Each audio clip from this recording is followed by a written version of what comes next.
with pick number 47 in the 1995 National Draft. North Melbourne selected a 17-year-old kid who weighed just 68 kilograms and was the smallest player in the club. 0-2, Brent Harvey. Brent Harvey has grown into one of North Melbourne's all-time greats. Sensational goal, Harvey! And tonight he leads the Kangaroos into action as club captain for the first time.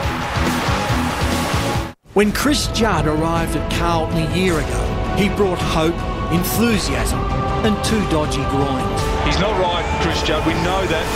Yet even half fit, he was the club's best and fairest and all-Australian captain. Judd somehow was able to beat everyone to the ball. 2009 is a different story. Chris Judd begins the season ready to fire on all cylinders. Better to have it in his hands than the Judd! He's a genius! And the swagger is back at Carlton. Yes, indeed, some of the cream on display in Game 5 of the NAB Cup here at the Dome tonight. It's Carlton against North Melbourne. North have won 27 games in the last 2 seasons. Carlton have not played finals football since 2001, but Lee Matthews, not inconceivable they could change places this season. Well, absolutely. I think Carlton are trying to emulate the Hawthorn model. They went to the bottom of the ladder a few years ago, got a lot of early draft choice. They've got a very good team in tonight. Chris Johnson, of course, they picked up for Melbourne over the summer. Cruiser was first choice last year. Young Chris Yarran is another young player, was early in last year's draft, and all the gun players are out there pretty much. They got 8 of last year's top 10 in the club championship, so there's no doubt Carlton are putting a very good squad on the field tonight. And North Melbourne unceremoniously dumped from the finals last season for the second consecutive season. But they just keep getting there. Everyone seems to think North are going to slip, but they don't. They've got 9 of their top 10 from last year too, so they've got a very good team on the field. I guess young Hale, Jones, they're trying to get back into form. He had a bad year last year. Campbell and Thomas were very good for them. They've got a lot of goal kickers. Hale, I think, 37 odd goals last year. He was their top goal kicker, but they've got 7 odd players who kicked over 20 goals. They might miss Thompson and Grant, who are retirees, who were good goal kickers for them, but they've got a very good squad on the field. So both these teams are ready to go. And after that build-up, Jack Ziebell is starting on the bench. Not a substitute, an interchange player. Underway, Game 5 in the NAB Cup. One down by McIntosh. Judd was worked off the line of the football, taken by Wiggins, slips a hand pass wide. Simpson kept it in front, well played. Here's Judd with hair around the outer side. Kicks down towards the 50. Wonderful courage for Rito going back. Hurt a rival as a result of that. Ball bounced inside the 50. There was a chance for Cloak. Rito comes again. Hand passes directly, though, to opposition Grigg. He lost it. Judd once more trying to set the tone. Charges in. And the ball held to him. It's a hard contest very early. Rito going back, and welcome to senior football, Mitch Robinson. He's up, though, and he's moving about. Just moving bucks for the moment, Mitch Robinson. Boy, and Brett Ratton told me yesterday he'd made a bang when he joined the club. He just got a big hit there in his first one. Here's Campbell with one running bounce and then a low ball inside, but not well directed, and Thornton cuts it off. Good player, Thornton. This defence has been a work in progress, like their midfield, over the last year or two. So the handball inside, that's from Joseph, one of the new guys, and Gibbs to Betts. Betts from about 60. That's a great lovely pass. Kick, isn't it? To Wiggins. Just love the way Bryce Gibbs finds his way around the football field. He's never rushed. Wiggins has forced the play in there, but never rushed, and always seems to find plenty of time and space. So Harding with some run from the back. Not sure what happened there. McIntosh was the man who got it to him. The ball goes to the outer side. Simpson forced a crumb, took advantage of it, goes in short. Robinson runs inside the 50, goes long down towards full forward. Favola. Well, almost a mark. Is it paid? Yes, it is. The one before Wiggins just walked off the line of the mark, and the umpire made him play on. But Favola had the position there, the strength. He's looking even bigger, I think, in the shoulders and the biceps, which often players do this time of year. The summer weight programs they haven't really refined themselves yet as they get into the season. But he's pretty big close up, Lee. He looks very strong in the shoulders. they usually fine off a little, most players, in that during February and March, a little bit in the upper body. 99 goals last season, including 6 against North Melbourne in round 20.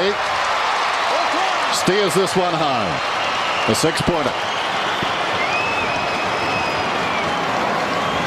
They started for bowler in the middle of the 50-metre arc. Robinson playing out of the full forward position, Betts playing out of the forward pocket. I mean, one of the issues with Carlton, undoubtedly, he kicked 99 goals last year for bowler, but they go to him 52% of the time. Statistically, when they go forward, he has to kick 70, 80, 90 goals almost to break even. So they've got to get a greater spread of goal kickers.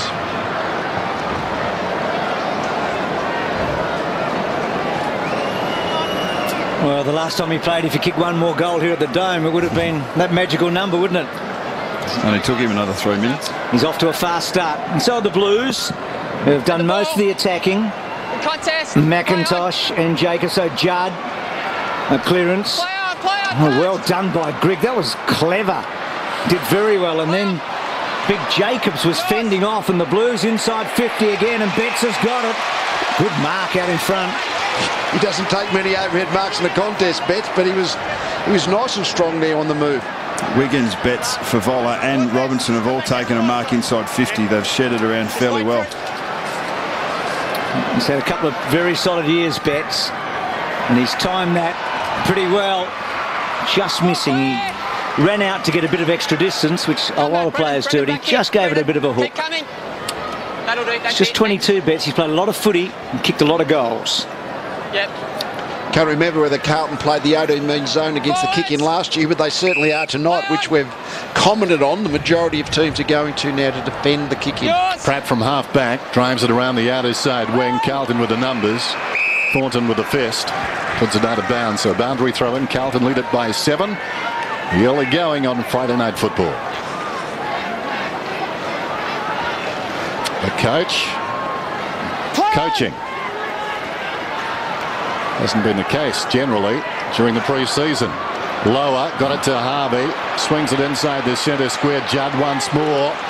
Gibbs. Judd has started brilliantly. Gibbs a little chip out wide. Some indecision. Simpson allowed to run on the left foot. Goes down towards the pocket. Gibson steps in and did very nicely. The crumb taken by Pratt as a result. Pratt gave it to Harvey. Fed forward. Lower. Harris. And now Wells.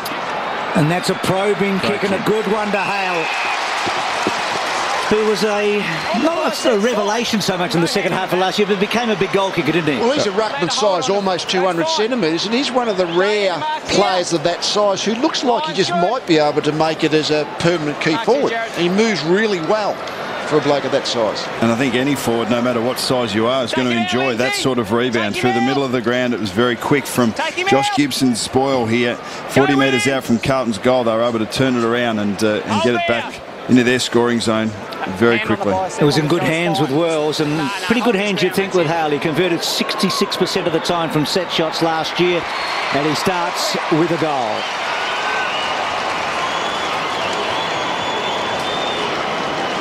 Yes, those midfield turnovers, the Carlton defence has started to come out when they turned the ball over. Hale got behind Thornton, and really the positioning of the kick made it impossible for Thornton to spoil. He's certainly good with the ball in his hands, Daniel Wells, if he gets a little bit of space. It was just a beautiful kick to position.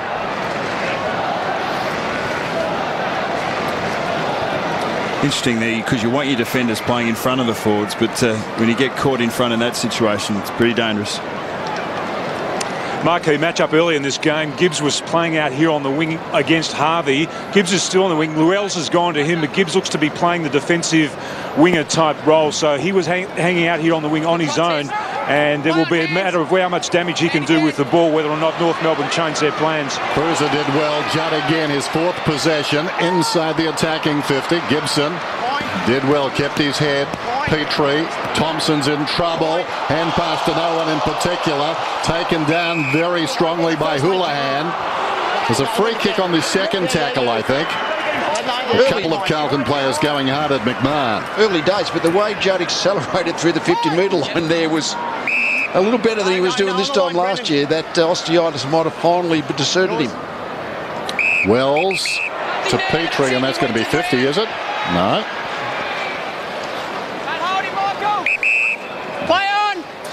We're expecting a bevy of bumps tonight.